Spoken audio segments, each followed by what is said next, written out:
Oi pessoal, sejam bem-vindos ao RedStack MJM. Eu sou Wesley e vou estar ministrando para vocês uma aula de Pentest. A gente vai ter um cursinho, uma minissérie de aulas de Pentest, onde a gente vai falar sobre Pentest, sobre segurança e talvez fazer um Pentest em alguns tipos diferentes de dispositivos ou sistemas operacionais. Então vamos lá com esse slide. O que é o Pentest, né? O que é o Penetration Test? O pentest ele é um teste de intrusão ou teste de penetração em sistemas, seja lá qual for o sistema que esteja rodando alguma aplicação, seja ele web, mobile, wireless, IoT, desktop ou servers. O web é aquele pentest que vai se destinar a sites e sistemas que vão rodar na web.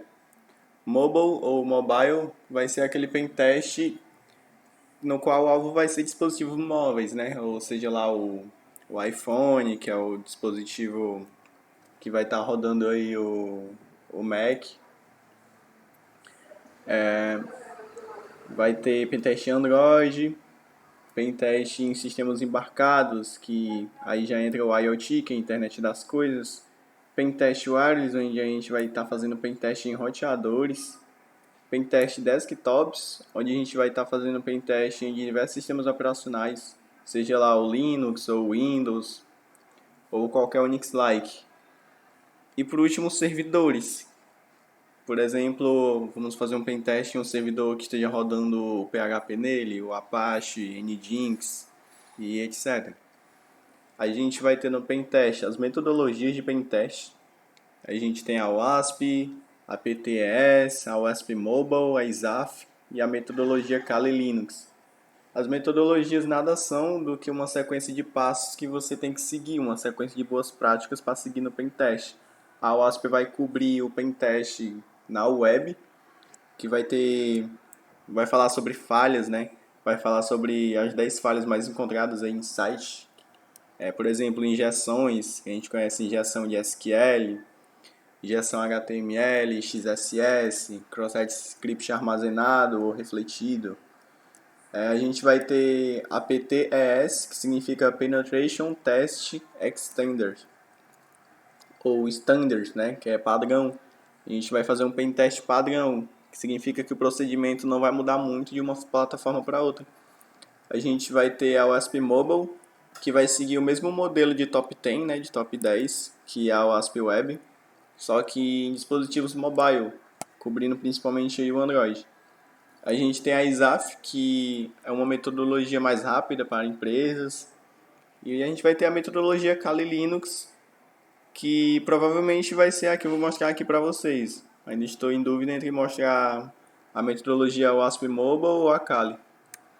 A gente vai ter também os tipos de pentest, que ele vai variar muito dependendo da situação do atacante, tá? Que vai ser você. E a gente vai estar falando aqui do primeiro, que é o black box, ou seja, caixa preta.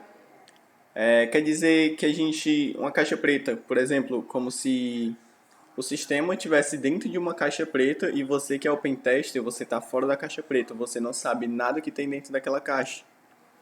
A gente vai ter a white box, que é a caixa branca, que você vai saber o que tem dentro daquela caixa, ou seja, você vai saber os dispositivos que você vai testar. E a gente tem o Grey Box, que é aquele pentest ali meio parcial. Você sabe mais ou menos os dispositivos que você vai testar e as aplicações que vai estar rodando ali no alvo, né? O Black Box, ele também é chamado de teste de caixa preta ou teste cego. Neste tipo de teste, o pentester acessará a infraestrutura da rede sem ter o conhecimento prévio do funcionamento da rede, como são as máquinas ou qual é o mapeamento da infraestrutura, servidores ou serviços que estão rodando lá. A gente tem dois subtipos dentro do Black Box, que é o Blind e o Double Blind. O Blind, o pentester não tem nenhuma informação da rede a ser testada, e o alvo sabe o que será testado e quais testes e metodologias serão realizados. Já no Double Blind, o pentester não tem nenhuma informação da rede a ser testada, e o alvo nem sequer sabe o que será testado e nem quais são as metodologias que ele vai usar nesse tipo de ataque. Agora passando para o White Box, falando mais sobre ele. No cenário White Box, também é chamado de caixa branca ou teste não cego.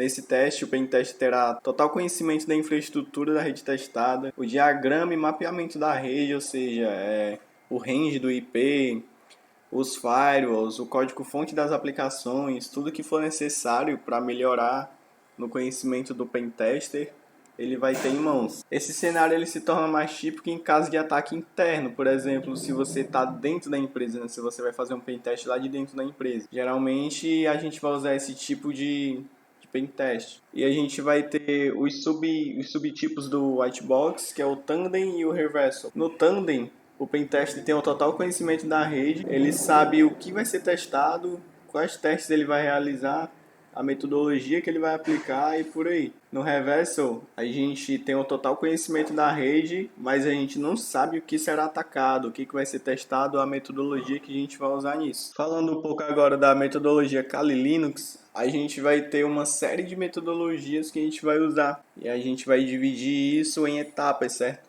Na metodologia Kali, quando a gente for abrir o Kali, gente, a gente vai observar que no cantinho da tela dele vai ter isso aqui que está tendo na minha, tipo footprint, fingerprint, numeração.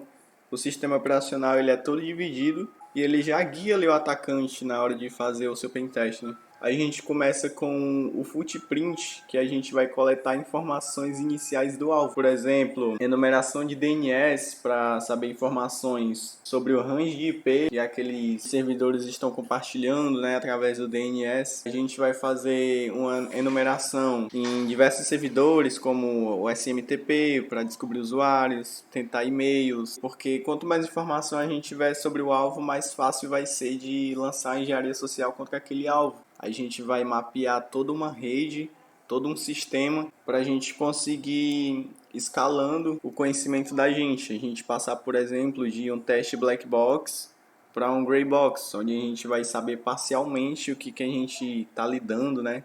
A gente consegue escalar isso por meio do footprint. E a gente tem um fingerprint. Fingerprint, ele é basicamente a numeração dos sistemas operacionais usados naquele sistema, naquela empresa. Por exemplo, se a empresa está rodando um servidor de FTP, qual a versão daquele servidor FTP, se ela está rodando Windows, qual a versão do Windows, se ela está rodando um Linux, qual a versão do kernel do Linux.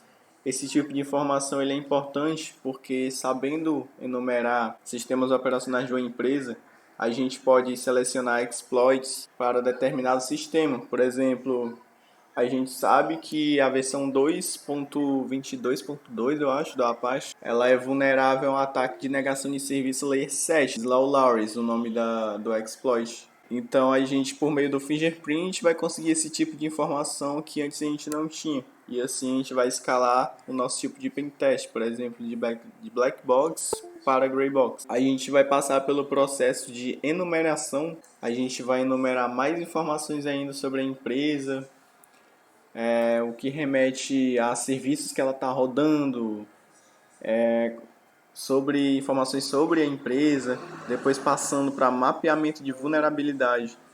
A gente vai rodar certos tipos de scan naquele serviço que a empresa está rodando. Por exemplo, se ela está rodando um site, se ela tem um serviço web online, a gente vai rodar certos mapeadores de vulnerabilidades, como o Nikito, que muita gente conhece, OpenVAS e etc. Depois de ter feito toda essa numeração, esse reconhecimento, essa inteligência sobre o alvo, né, a gente vai passar para explorar o alvo. Por exemplo, a gente já enumerou todos os serviços rodando, sabe, versões, a gente sabe que tem versões que não estão atualizadas ou não receberam patch de segurança, update. A gente pode partir para a exploração para conseguir exploits e através desses exploits ter acesso àquele sistema, aquela plataforma. Depois disso a gente tem a engenharia social, ela pode ser opcional ou não. A engenharia social ela é o ato de se aproveitar da falta de conhecimento de alguém para obter informações sigilosas. Por exemplo, se você vai atacar o RH não trata de tecnologia e você manda um link phishing para ele.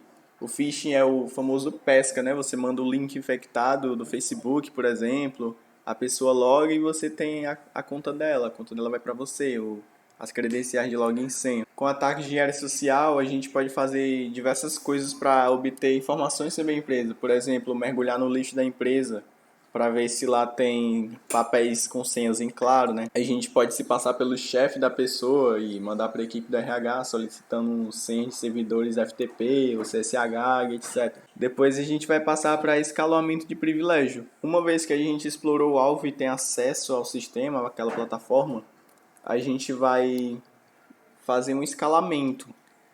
Como assim? Na hora de infectar um Windows, por exemplo, quando você infecta o Windows, as permissões que você tem é do usuário que executou aquela backdoor que você mandou, né?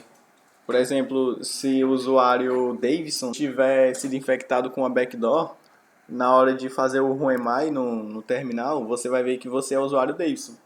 E qualquer ação que você for tomar que o usuário Davidson não tenha permissão, você também não vai ter a permissão. Por exemplo, se o usuário Davidson não tiver permissão de administrador do sistema para instalar programas, você também não vai ter. É daí que a gente vai fazer o escalonamento de privilégios. A gente vai tentar obter a senha de um usuário com um privilégio maior do que aquele que a gente está no momento. Depois disso, a gente tem a manutenção de acesso. A manutenção de acesso, ela está diretamente ligada. Um exemplo que eu posso dar aqui é em backdoors. Uma vez que a gente infectou, que a gente teve todo o trabalho para infectar uma máquina, a gente não vai fazer aquilo tudo de novo. Então a gente faz um backdoor persistente, certo? Toda vez que aquele PC ligar, ele vai executar aquela backdoor e a gente vai estar dentro do sistema ainda. A gente não vai ter que fazer a invasão tudo de novo. Depois a gente passa para a negação de serviço, denial of service, né? Ou quando a negação de serviço ela é distribuída, ou seja, quando não é só um PC que vai fazer a negação de serviço em outro, ele é distribuído, a gente coloca um desenho na frente que fica DDoS.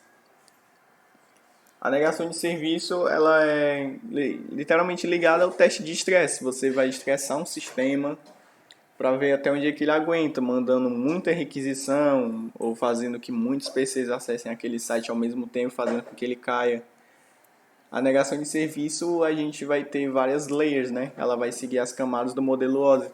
Aí a gente tem, por exemplo, negação de serviço Layer 2, na camada de enlace, que é o ataque de Authentication, o ataque Wi-Fi, que faz com que dispositivos saiam da rede, forçadamente. A gente tem negação de serviço na Layer 3, que é na camada de rede. Por exemplo, a gente pode floodar pacote SYN ou pacote X, né? E tem a negação de serviço Layer 7, que é da camada de aplicação, que eu dei um exemplo do servidor Apache, Slow Loris. E depois a gente vai para a documentação técnica, a gente vai falar sobre o que a gente descobriu nesse pentest, a metodologia que a gente usou, de acordo com o que está no contrato, se você está fazendo um pentest para uma empresa ou para uma organização.